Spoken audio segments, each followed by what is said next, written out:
دوستوں کے ساتھ ماں نے اپنے گھر مصلی بچھایا اور بچھانے کے بعد نماز کے لیے کھڑی عرض کیا پروردگار اب تک جو میں تیرے محبوب کے اس امتی کو دعوت دیتی تھی اور اپنے شکل کی پوجا کرتی آج مجھ سے دور چلا گیا میری لاش تیرے ہاتھ ہے تو ماں ادھر دعا کر رہی ہے کہ مولا پروردگار میری لاش تیرے ہاتھ میں ہے میرا بیٹا مجھ سے دور ہے اب جیسے نماز کا ٹائم ہوا بابا فرید علی کا بھائی جان دوستوں نماز پڑھیے نماز کا ٹائم ہے دوستوں نے وہی سوال دہرایا کہ نماز پڑھ کے کیا ہوگا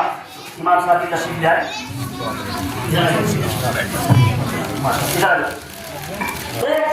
دیکھا نا دوستوں کے ساتھ نماز پڑھے نماز کا وقت ہو گیا نماز انہوں نے بھی وہی جملہ دہرایا کہ نماز پڑھ کے کیا دے شکل ملے گی جیسے ہی ان دوستوں نے بات پڑھی نے نماز کے لیے اپنے دوستوں کو دعوت دی نماز پڑھتے رہے ادھر ماں نے مصلی بچھایا اور بچھا کر عرض کیا اے پروردگار میری لاش تیرے ہاتھ ہے میری لاش تیرے ہاتھ ہے میرا بیٹا مصلی یہ ہاتھ اٹھانا تھا اللہ نے ماں کی دعا کو قبول فرما کے بابا فرید کے ان کے دوستوں کے مصلی کے نیچے سب ایک شکل کی پوجا رکھ دی اور یہ ماں کی دعا تھی ماں کی دعا نے کہاں سے کہا بابا فرید سے بابا نے شکل بنا دیا کون سے پائے مستانی اتنی دعا آپ سنیے ہم کون ایک ادرا سے انسان لاچار انسان نبیوں کا کوئی مقابلہ نہیں کر سکتا بڑے سے بڑا ولی ہو جائے نبی کا مقابلہ نہیں کر سکتا موسیٰ علیہ السلام کو آپ جانتے موسیٰ علیہ السلام پیغمبر ہے نبی ہے موسیٰ علیہ السلام اس کی احمدیات کا فرماتے ہیں کہ موسیٰ علیہ السلام جب کوہ طور پر جاتے تو بے خطر ہو کر جاتے جب آپ کی والدہ چلی گئی اور اللہ نے فرمایا اے موسیٰ بڑا سمر کے آنا بڑے سمر کے آنا جب تم آتے تھے تو تمہاری ماں کی دعا تمہارے ساتھ ہوا کرتی تھی اس لیے بے خطر ہو کر چلے آتے تھے آج تمہاری ماں دنیا سے چلی گئی ہے وہ ظاہری دعا تمہارے ساتھ رہی ہے چلے آنا ارے جب موسیٰ نبی ہو کر اللہ ان سے یہ کہے بے خبر کے آنا تمہاری ماں کی دعا ساتھ رہی ہے تم بڑے اس سے آنا تو جب ہم جیسے کو کتنی ضرورت ہوگی ماں باپ کی خدمت کرنے کی جب موسیٰ علیہ السلام کو اتنی ضرورت ہے آج ہی دیکھیے ماں باپ کی خدمت کی بتایا علماء نے ماں باپ کے دردوں کے نیچے جنت ہے اب جنت ہے کیسے ٹائم کی بات 12:30 بج کے 20-25 منٹ اس بات کو آپ کرتا ہوں کہ جنت ماں باپ کے پیروں کے نیچے جنت بتائیے آج جنت ہے کہ یہ ماں باپ کے پیروں کے نیچے اس واقعے کو پتا کرتا ہوں کہ ایک سیاسی رسول نبی کی بارگاہ میں آ جاتے نبی کی بارگاہ میں کہا آنے کے بعد عرض کیا یا رسول اللہ ماں نے ایک منت مانی ہے کہ اگر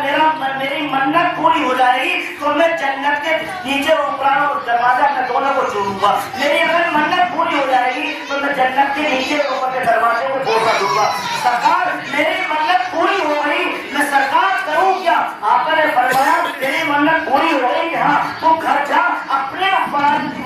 اور والدہ کے پیروں کو بوسا دے دے تیری منت پوری ہو جائے گی ان صحابی نے کہا یا رسول اللہ میرے ماں باپ تو ختم ہو گئے انتقال ہو گیا میں نے دیکھا ہی نہیں کب ختم ہو گئے تو میں بوسا کیسے دوں سرکار نے فرمایا قبرستان چلا جا اور ان کی قبر کو ان کے ماں باپ کے پائے کی طرح بوسا دے دے ماں کے پہچانے کو بوسا دے دے تیری منت پوری ہو جائے گی تو صحابی نے کہا یا رسول اللہ مجھے تو یہ بھی نہ معلوم کہ سب ہوگی کون سی آقا نے جملہ دیا فرمایا ایک لکیر کھینچ دے ماں باپ کی قبر کو تقریم کر دے اور پانے کی طرف جا کر بوسا دے دے اور باپ کی